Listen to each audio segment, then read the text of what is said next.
Inyo pong napapanood ang live video mula sa Jakarta, Indonesia, kung saan bumibisita ang Pangulong Rodrigo Duterte.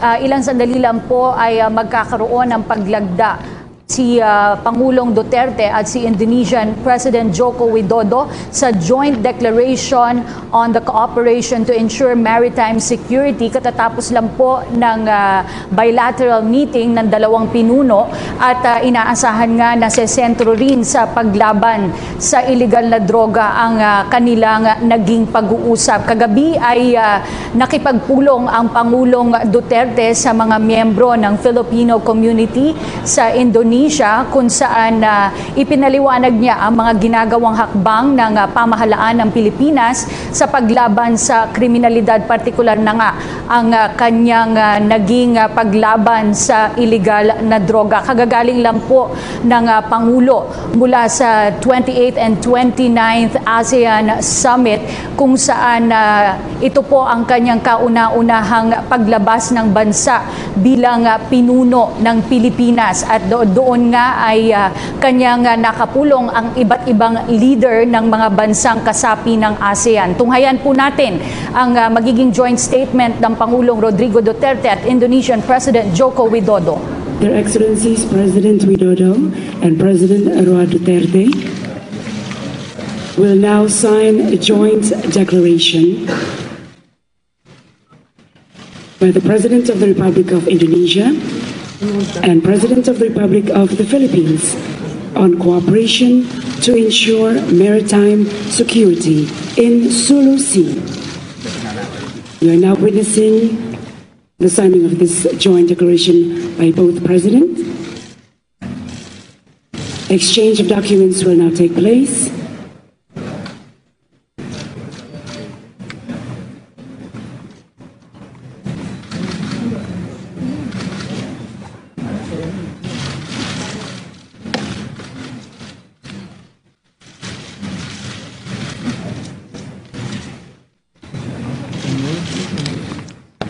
Ladies and gentlemen, this concludes the signing of the joint declaration by both presidents. Let us extend a round of applause, and photographers are taking pictures of this momentous event. And we will now take a short break before continuing on with a joint press statement by both presidents. May we again remind you that headsets and receivers have been distributed. Channel 1 is in Bahasa Indonesia and Channel 2 is in English.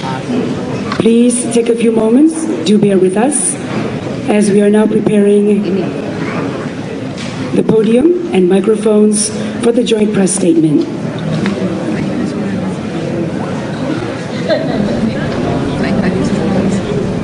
Natunghayan po natin ang paglagda ng Pangulong Duterte at ni Indonesian President Joko Widodo ng Joint Declaration on the Cooperation to Ensure Maritime Security.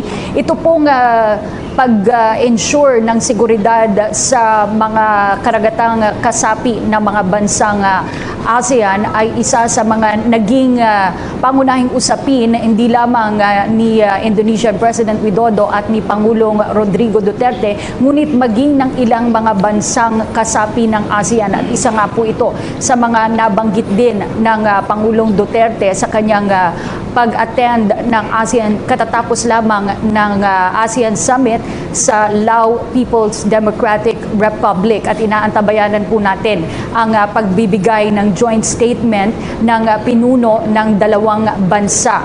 At matatandaan po natin na isa rin sa mga napag-usapan sa katatapos lamang na ASEAN Summit na siya rin nilahukan ni Indonesian President Joko Widodo ay ang mga paksa na may kaugnay sa seguridad at paglaban sa human trafficking at illegal drugs sa buong ASEAN region. At ang Pilipinas po ang magiging susunod na host ng ASEAN Summit na gaganapin po sa susunod na taon. At kagabi ay na-witness po natin yung pag-turnover ng chairmanship sa Pilipinas ng ASEAN 2017 at inaantabayanan nga po natin ang pagbibigay ng joint statement ng Pangulong Rodrigo Duterte at Indonesian President Joko Widodo. At kagabi ay nagkaroon nga ng pagkakataon ang Filipino community sa Indonesia na makadaupang palad ang Pangulong Duterte. At sa usapin na illegal na droga, sumentro ang naging speech ng Pangulo sa harap ng Filipino community sa Indonesia. Pangunahin raw na hiningi sa kanya ng mga Pilipino ang pinaigting na laban kontra sa ipinagbabawal na gamot. At sinabi nga at ginit ng Pangulo ang kahalagahan ng kanyang naging prioridad ng kanyang administrasyon. At iginit niya na hindi niya aatrasan ang kanyang nasimulan ng kampanya kontra sa illegal na droga. At gayon din, nagkaroon ng kaunting usapin sa mga naging pahayag ng Pangulong Duterte bago siya umalis ng bansa patungong Lao PDR. At ginit ng Pangulong Duterte na hindi niya nais magkaroon ng kahit anumang tensyon sa pagitan ng ating bansa at ng Amerika. Ngunit kanyang idiniin na isang sovereign state ang Pilipinas, kaya't hindi niya hahayaan na madiktahan ng sino mang bansa ang kanyang mga polisiyang ipatutupad dito sa Pilipinas. Inaasahan din na may ilang pang mga magiging aktibidad ang Pangulo sa kanyang pagdalo o pagtungo sa Indonesia, sa kanyang naging pagbisita sa Indonesia. Kasama rin ang Pangulo ang ilan sa mga miyembro ng kanyang gabinete sa kanyang pagbisita sa bansang Indonesia. Ilan sa mga ito ay sina Foreign Affairs Secretary Perfecto Yasay, Communication Secretary Martin Andanar, at Labor Secretary, DSWD Secretary Judy Tagiwalo. Kagabi dumating ang Pangulong Duterte sa Indonesia at bago ang kanyang pag-alis ay nagbigay ng pahayag ang Pangulo na sinabi niya na susubukan niya na maalis o mabigyan ng pardon itong ating kababayang Filipina na umano'y drug mule na pinatawan ng death sentence sa Indonesia. So isa yan sa mga usapin na inaantabayanan ng ating mga kababayan. Nakikita po natin, live feed po yan mula sa Jakarta, Indonesia, kung saan inaantabayanan po natin ang paglabas muli ng Pangulong Rodrigo Duterte at Indonesian President Joko Widodo mula sa kanilang sandaling pamamahinga at habang inaantay natin ang paghahanda nila ng kanilang joint press statement.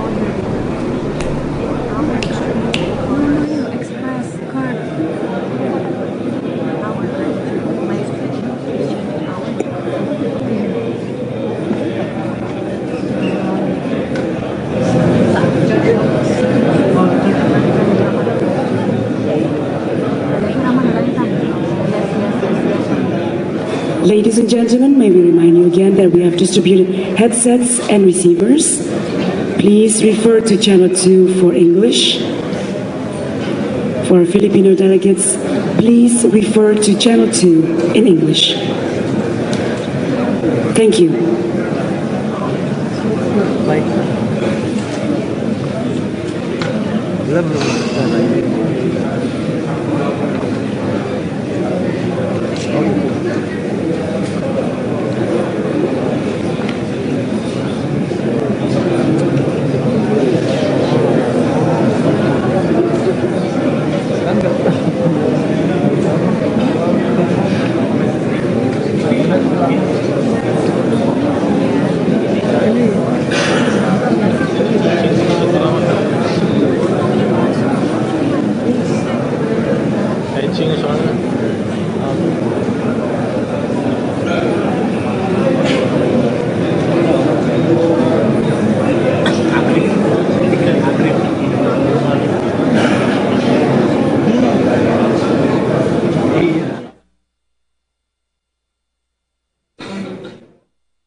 Habang inaantabayanan po natin ang magiging joint statement ni Pangulong Duterte at Pangulong Widodo, ay narito po muna ang mga pangunahing balita.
The President of the Republic of the Philippines.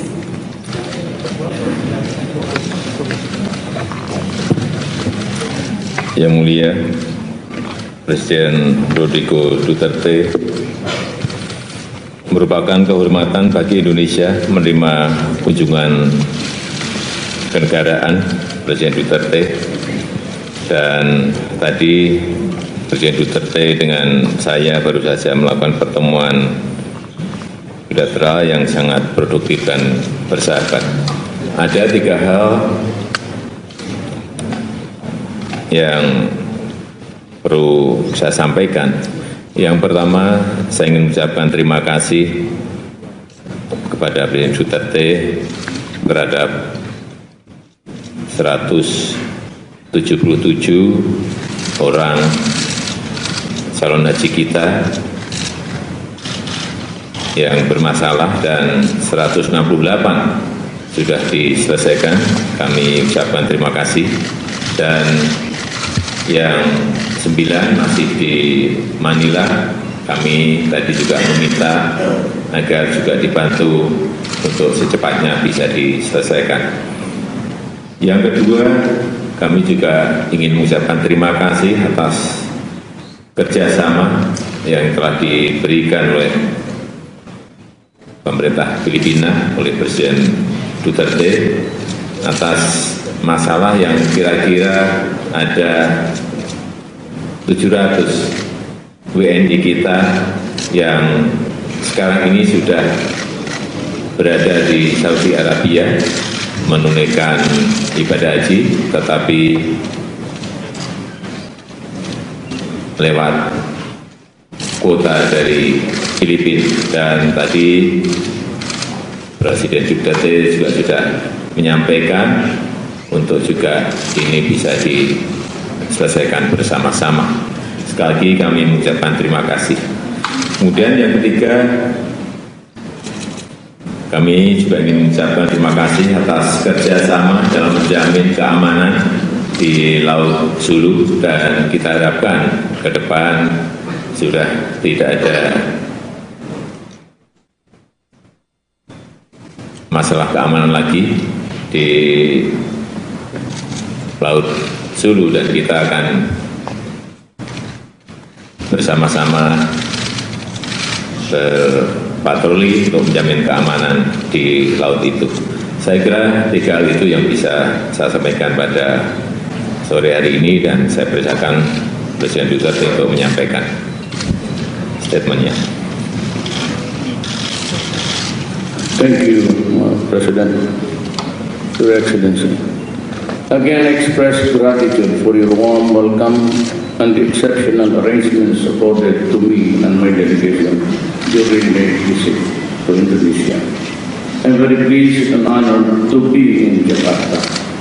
The Philippines considers relations with Indonesia as among the most important, and today we've taken steps to ensure that these ties remain vibrant and will gain greater depth and new dimensions. My meeting with President Duterte was very productive and fruitful. We discussed ways of strengthening existing bilateral cooperation,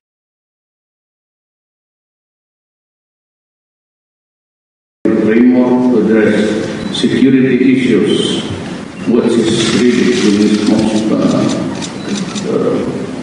problem of the two countries. We expressed commitment to take all necessary steps to ensure security in the sea and maritime areas of common interest. As two of the largest archipelagos in the world, recognize the value of maritime cooperation, and we will explore in this area, particularly among resource development.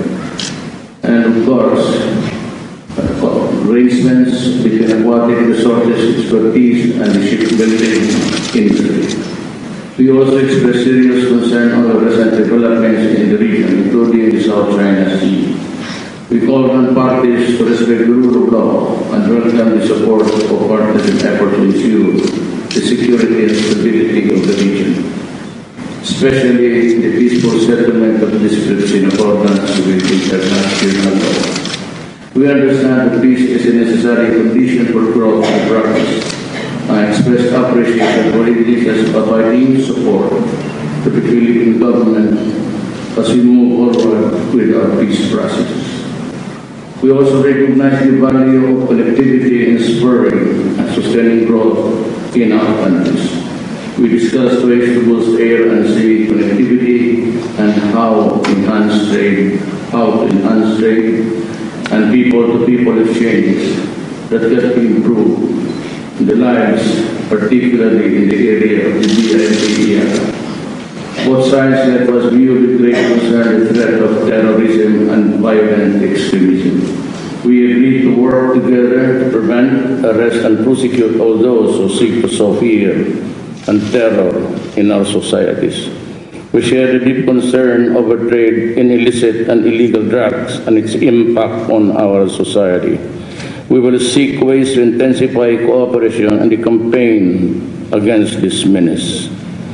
We all do our part in contributing with the aim of a drug-free ASEAN community. With the President Chairmanship of ASEAN in 2017, I am glad to hear President Widodo's support for the Philippines. I look forward to working closely with him on regional initiatives and that will strengthen ASEAN. Certainly, the ties that bind the Philippines and Indonesia are long and enduring. The Philippines holds its relations with Indonesia as one that is truly valued. Indonesia is not only a friend, but a brother. Indonesia is assured of the Philippines' commitment to grow these relations in the years to come. I look forward to reciprocating President Widodo's hospitality when he visits the Philippines at a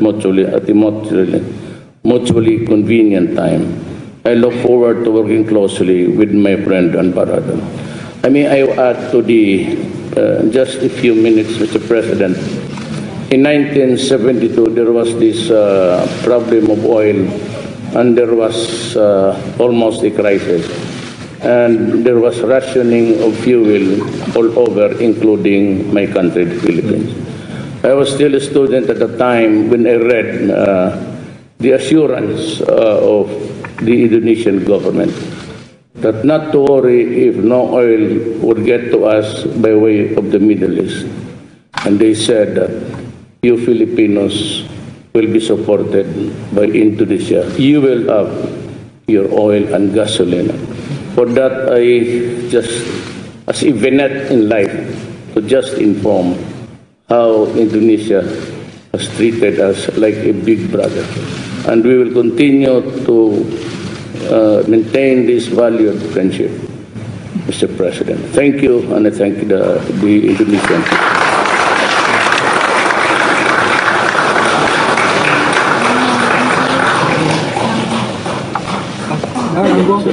Excellencies, distinguished guests, ladies and gentlemen, this concludes the joint press statement by both presidents, President Widodo and President Duterte. Thank you very much for your kind attention and attendance, and enjoy your stay here in Jakarta. Have a pleasant evening.